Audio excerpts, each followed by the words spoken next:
तर मित्रांनो, आज आलो होतो मी हॉटेल माऊली शुद्ध शाकाहारी या ठिकाणी आलेलो होतो जेवायला. कारण की पार्टी देतो आपला शेखर भाऊ पवार. कारण की शेखर भाऊनी ब्रँड न्यू गाडी घेतलेली आणि किती खुश आहे बघा.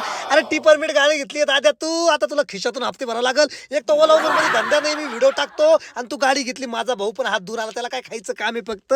आणि तितक्यात मागवली ना पनीर चिल्ली. आणि खायला काय रिकाम टेकडे दुनिया भरायचे असतं आमच्याकडे. सगळ्यात पहिले रिकाम टेकडा मीच होतो. म्हटलं ठूस हो पहिले, ठूसेंगे पहिले. पण टेस्ट भारी होती बरं का. माऊली हॉटेलची खरं टेस्ट एक नंबर होती. आपल्याला खायचे काम आहे, पण तितक्यात भाऊ प्लेट मध्ये घेऊन राहिला. अरे म्हटलं बस कर ना, ती पोट पाय ना कुठं चाललं तुझं, तरी प्लेट मध्ये घेऊन राहिला एवढं. अरे काय खरं नाही, बाकीच्यांना ठेवतो का नाही. मग सगळ्यांनी वाटून घेतलं, पण म्हटलं माझ्या वाटेला येतं का नाही येतं घ्या आपण ओतून म्हटलं पटकेर. कारण की डाईट ठेवू थोडा बाजूला.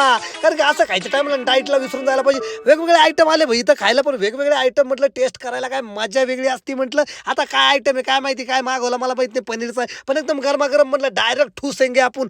ठूस नाही लगा तो भाई, गरम लग गए ना, होट जल गई मेरे. पण टेस्ट तो बहुत अच्छी थी भाई, एक नंबर टेस्ट थी. म्हटलं यार टेस्ट आहे एकदम भारी. म्हटलं स्टार्टरला दुनिया भरचं मागून ठेवलं, मोकार खाल्लं ना याला डाईट वरती. पण 2-4 प्लेट कशा दाबल्या भैयानी, इतका बेकार आहे. आणि 365 दिवसामध्ये 300 दिवस बाहेर खाणार हा माझा भाऊ. कठीण काम है यार, इसका पेट तो बहुत बढ़ गया. और इसकी खुशी देखो भाई, इतना खुश हो रहा है.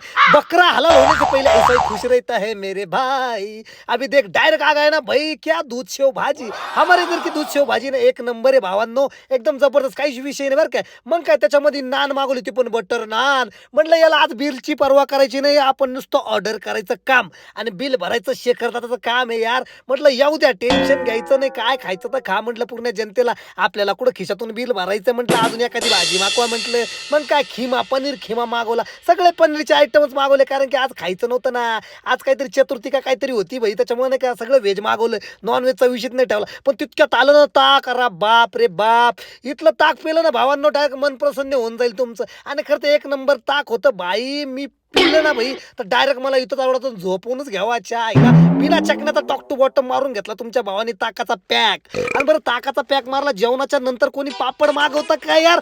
सिंधी पापड मागवले जेवण झाल्याच्या नंतर. अर्ध माझं जेवण होत आलं आणि पापड मागवले. म्हटलं हे पोरांना फुकट भेटलं ना, काही ऑर्डर करत बसता भाई. शेखर दादा पवार बिल भरतो ना, म्हटलं काही विषय. म्हटलं घ्या टेस्ट करून, आपल्याला काय काम आहे, आपण रिकाम टेकडे. पण राईस म्हटलं तुम्ही खा यार, माझं वजन वाढतंय.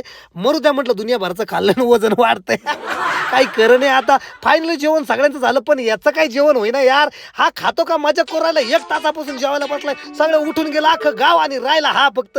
कठीण काम आहे. फायनली 3000 रुपये बिल झालं आणि डिस्काउंट दिला ना भाई, एक पान. मग तुमच्या भावाने मी खाल्लं पान. भेटू आता नेक्स्ट ब्लॉग मध्ये, तोपर्यंत लाईक करा, फॉलो करा. धन्यवाद पब्लिक.